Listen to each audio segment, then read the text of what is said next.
मेरी बीवी mentally abusive है, मैंने लाख कोशिशें कर ली, अब मुझे पक्का पता है कि मुझे उससे तलाक चाहिए। ये बात मुझे बहुत हस्बैंड क्लाइंट्स बोलते हैं और सबको नहीं, करीबन 10 से 20% क्लाइंट्स को मैं ये बात बोलता हूँ कि अगर आप कहते हो कि आपको तलाक चाहिए, अगर आपकी कोई स्पेशल सिचुएशन है जहाँ पे आप अगर अलग रह रहे हो, मे बी दूसरे शहर में रह रहे हो, मे बी सेम शहर में बट अलग अलग घरों में रह रहे हो, या फिर आप दूसरे देशों में रह रहे हो, तो आपको एक वो पन्ने पे लिखा हुआ कि इनका तलाक हो गया है, इससे आपको कितना फ़ायदा होगा। बट इन कंपैरिजन अगर आपकी बीवी आपको मारपीट नहीं रही है, इंटरनेट पे गालियाँ नहीं दे रही है, आपके घर वालों, आपके रिश्तेदारों को, आपके दोस्तों को, आपके कॉलीग्स को आपके बारे में बुरा भला नहीं बोल रही है, आपकी फैमिली के बारे में बुरा भला नहीं बोल रही है, अगर घर पे आके आक्रमण नहीं करती होती है, अगर कुश्ती नहीं कर रही है आपके घर वालों के साथ, आपके साथ, अगर बस वो अलग रह रही है, उसकी कुछ डिमांड्स हैं नाजायज़ कि भाई माँ बाप को छोड़ दो, मेरे साथ रहो, या तुमको ऐसे रहना पड़ेगा, या तुम्हें मेरी सारी बात माननी पड़ेगी, या फिर मे बी उसका अफेयर है। अब इन सिचुएशंस में बहुत सारे हस्बैंड बोलते हैं जी मुझे तो तलाक चाहिए, मेरा तो। और जब मैं बोलता हूँ कि आप ये सोचो आपको तलाक का ये पेपर मिल के क्या फ़ायदा होगा, तो एकदम से ये हस्बैंड ना बहुत गुस्सा हो जाते हैं कि आप क्या कह रहे हो कि मैं ऐसी औरत के साथ रहूँ, शादी चलाऊँ। और मैं ये बात बोलता हूँ कि जब मैं कह रहा हूँ कि तलाक का ये पीस ऑफ पेपर लेके क्या फ़ायदा है, आप ये मत सोचो कि मैं आपको कह रहा हूँ आप अपनी बीवी के साथ जाके रहो, या उसके जो भी मेंटल या फिजिकल टॉर्चर्स हो रहे हैं आप उसको सहन करो। पर मैं एक और अल्टरनेटिव सिचुएशन की बात कर रहा हूँ, और वो है कि अगर आपकी बीवी आपसे अलग रह रही है, आपके ऊपर केसेस नहीं कर रही है, आपको आके अटैक नहीं कर रही है, ये सब नहीं कर रही है जो मैंने पहले अभी बात करी, तो आप अगर डिवोर्स इनिशिएट करोगे, कितने चांसेस हैं कि आपकी बीवी फिर गुस्सा हो के, चाहे उसकी गलती हो,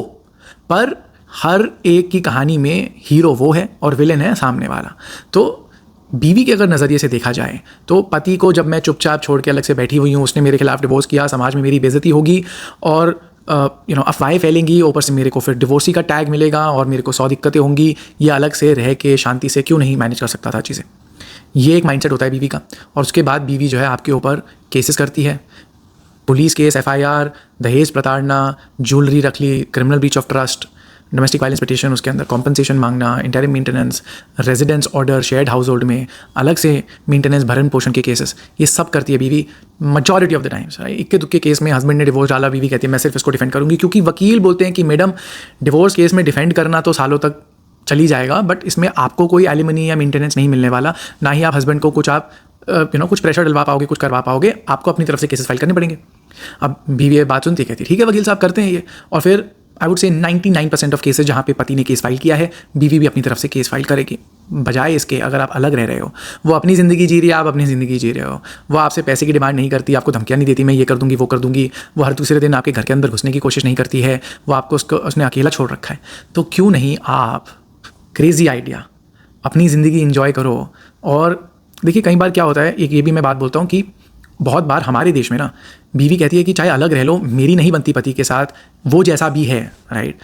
पर मैं डिवोर्स का टैग नहीं चाहती, क्योंकि डिवोर्स का टैग मिलते ही दूसरी शादी का सोचना, अगर दूसरी शादी नहीं करते हो तो ये भी एक रियलिटी है। किसी भी डिवोर्स लेडी से पूछ लो कि उसका क्या हाल होता है, हर चलता फिरता आदमी सोचता है अरे डिवोर्स ही है तो हमारा चांस है। बहुत गंदी तरह डिवोर्स लेडीज़ को ट्रीट किया जाता है। इसके बारे में इनफैक्ट जब लेडीज़ अपने केसेस इनिशिएट करती हैं तो सोचती नहीं है कि बहुत बार, राइट, एंड कुछ होती है जिनको सेंसिबल ये चीज़ का सेंस है और वो कहती हैं कि हाँ भाई मैं नहीं ये टैग चाहती, मैं 4 पैसे लेके भी क्या कर लूँगी।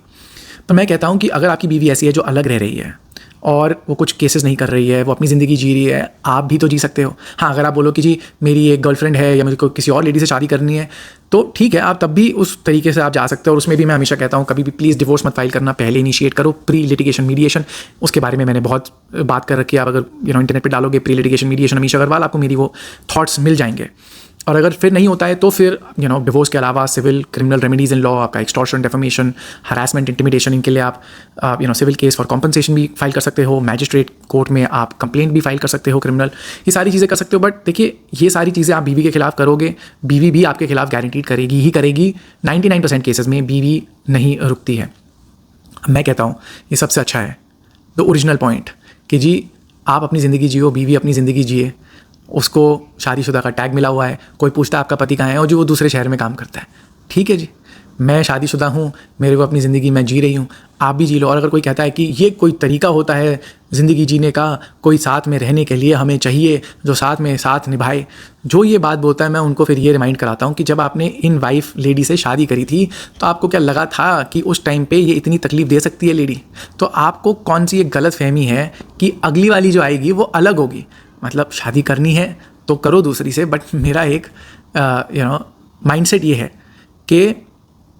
अगर आपको शादी करनी है और एक पार्टनर चाहिए तो जो अगली ढूंढ के लाओगे, अगली के साथ जो आप रिस्क ले रहे हो, मेहनत कर रहे हो, वो आप इसी वाली बीवी के साथ थोड़ा एडजस्टमेंट, थोड़ा कॉम्प्रोमाइज़, थोड़ा काउंसलिंग, थोड़ा स्ट्रैटेजी लेके वो कर लो। पर अब एक और ये बोलते हुए एक थॉट प्रोसेस आता है, बहुत हस्बैंड बोलते हैं वो तो नार्सिसिस्ट है, वो तो बाइपोलर है, वो तो स्किज़ोफ्रेनिक है तो है। देखिए जी,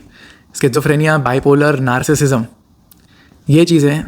मैं बोलूँगा इतनी प्रेवलेंट है सोसाइटी के अंदर कि आप एक्सपेक्ट करो कि आपको कोई मिल जाएगा। इट्स लाइक सेइंग कि चलो जी हम आज कहीं जाते हैं सड़क पे और ढूंढते हैं कि हमको कहीं सोना चांदी या कोई डायमंड मिल जाए, उतने ही आपके चांसेस हैं कि आपको कोई ऐसा मिल जाए जो इनमें से कुछ भी नहीं होगा,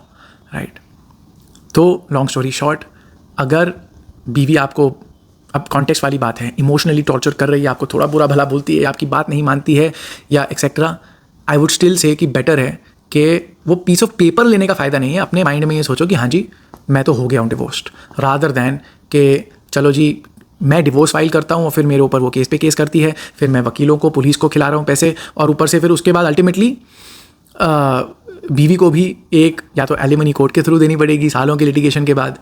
साथ में इंटरिम मेंटेनेंस, घर पे कब्जा, एक्सेट्रा के और प्रॉब्लम्स। या फिर भाई ये सारे केसेस जब मैं झेलूंगा और मैं देखूंगा कि मेरे को कितनी तकलीफ हो रही है, मेरे घर वालों को कितनी तकलीफ हो रही है, अल्टीमेटली मैं एलिमनी दूंगा। तो